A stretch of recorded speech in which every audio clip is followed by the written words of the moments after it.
What is going on, guys? Your boy Joey SHAKESQUAD coming, guys, with a video right now. I want to go over some updates for the Philadelphia Eagles, some news that has come out from the other day, and kind of want to go over that. I mean, the bye week is already over, guys. We already have our game tomorrow against the Pittsburgh Steelers, and the Eagles are ready to go. So let's go over some of the updates. Because I've seen enough horror movies to know any weirdo wearing a mask is never friendly.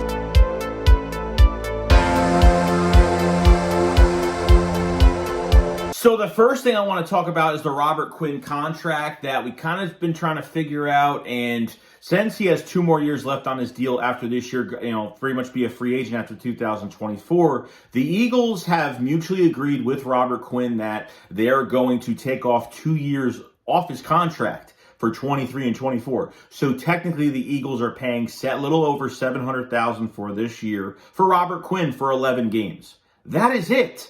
I mean, I don't know how he got away with this, but it's kind of crazy. Those were 2 big numbers, 2 big years. 23 and 24 for Robert Quinn was supposed to be big cap numbers. Now, the Chicago Bears did pay a big portion of the contract, I think like $7.1 million or something like that. They paid a lot of money to take a big portion off, which the Eagles are now, like I said, only paying a little over $700,000 for Robert Quinn. But a lot of fans are mad because the Eagles gave up a 4th-round pick if we're only renting him for the year. Because why would you give up a draft pick and you're only renting him for the year? He's not a long-term answer. But to be honest, guys, he's really not. I mean, he's filling in. Obviously, losing Derek Barnett. Patrick Johnson, I think, is still hurt. Probably not now, but he was hurt. So, not saying losing Derek Barnett was a big difference, but, now you have to worry about another guy in a rotation that's going to keep him fresh throughout the whole entire game, which Robert Quinn's not really used to that, and going to be ready to go. So it's going to make a big difference in this rotation. Not only you have Hassan Reddick, not only Josh Sweat, Brandon Graham,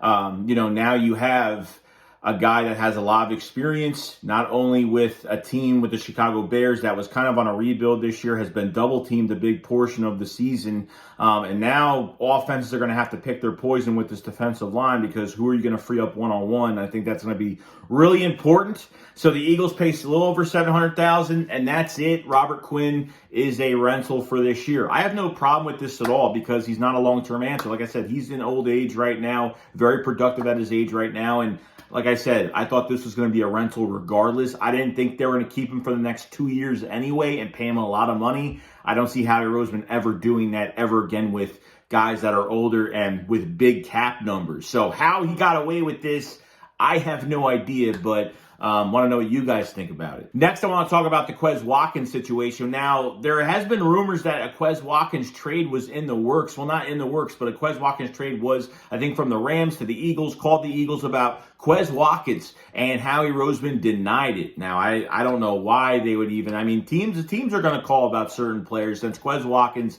is cheap. He has the rest of this year, and I think 1 more year left on his deal throughout the 2023 season, then he's a free agent. But I would have been really pissed if this actually happened. Thank God, because I'm not saying that Zach Pascal can't fill his spot, but you got to keep what you have in the room right now. I know Quez Watkins the past couple of games has been very quiet. This just happens to receivers sometimes. Quez Watkins will get his chances again. It will happen, so I wouldn't worry about it too much. The Eagles are undefeated. You can't make too many changes to your starting lineup. You have to keep what you have in there, and I'm totally fine with Quez Watkins. Still one of the most underrated players on this team that should get more catches, but the last 2 games been a little quiet.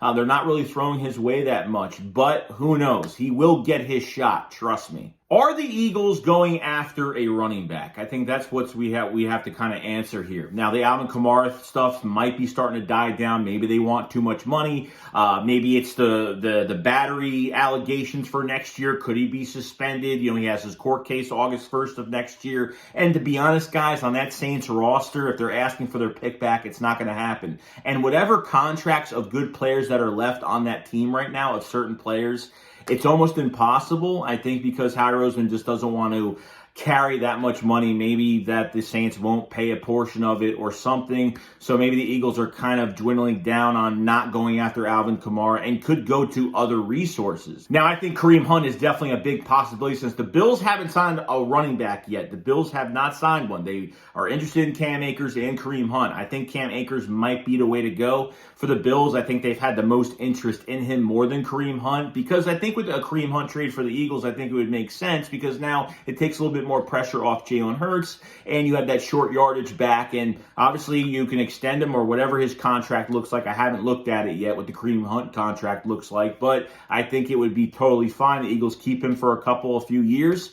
I'm not saying that he'd be the starting back next year if Miles Sanders does walk, but to have a guy this year, I'm talking about this year only, for that short yardage, tough yards, and, maybe you have to fade away from the RPOs, the QB sneaks, but you know what? At the same time, I'm not complaining because everything that the Eagles are doing on the goal line, on the second, the third and ones, fourth and ones when they go for it on fourth down, I have no problem with them doing what they're doing because it's working. So if it's working, why do I want to change it? They have Trey Sermon on the roster that they really don't use. They used him for those 2 snaps in that Jaguars game, and that was pretty much it. I mean, Howie was going to trade for Trey Sermon, but then, they ended up releasing him. The 49ers released him off waivers. The Eagles picked him up. I was like, holy crap, we got our bruiser back now.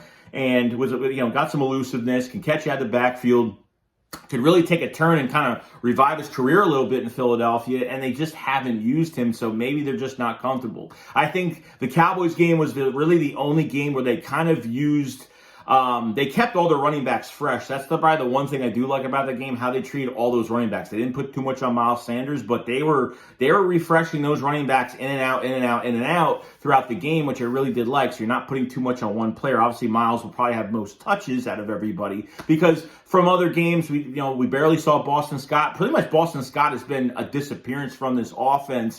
But I think in that Cowboys game, he had a few snaps, and they were starting to get him going. So not just Gainwell and Miles, you get Boston Scott, and there would be great. Would that be nice to put him on special teams, but that's definitely not going to happen. So I think if the Eagles try to go after Kareem Hunt, I have no problem with it. I would love that. Miss having a bruiser back in Philadelphia. Jalen Hurts, it keeps Jalen Hurts from physically getting hit from those, short downage, plays, and we don't have to deal with that or be afraid of that to happen. If he dives in the end zone or whatever, you have a running back that could take care of it by himself.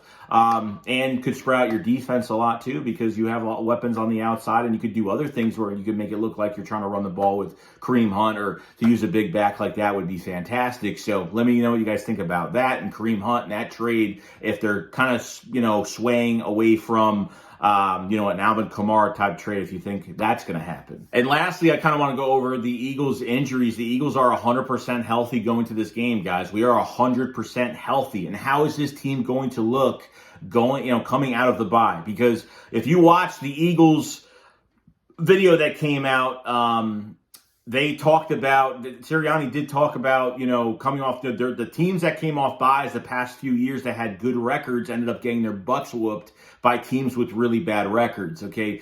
Teams start to slow down after the bye because they have too much time off. And I don't think this team is going to be sloppy at all. I think it's very different. I think a lot of these guys didn't purely, relax the whole week. They probably did, but a lot of these guys were working hard the whole week, keeping themselves active throughout the week. So I don't think they're going to come out the bye slow. Maybe a couple plays they will, but I don't think so, and I'm hoping it doesn't happen. But you always got to kind of be worried that they're after this bye, they're going to look sluggish a little bit, but my gut feeling says they're not going to be. I think they're going to be very focused for this Pittsburgh game on Sunday, which I think is going to be a win Sunday. I think they're going to do some good things and get the passing game going and do a good job. So Eagles healthy. I cannot complain about it. We needed it badly. So Lane Johnson's out of concussion protocol.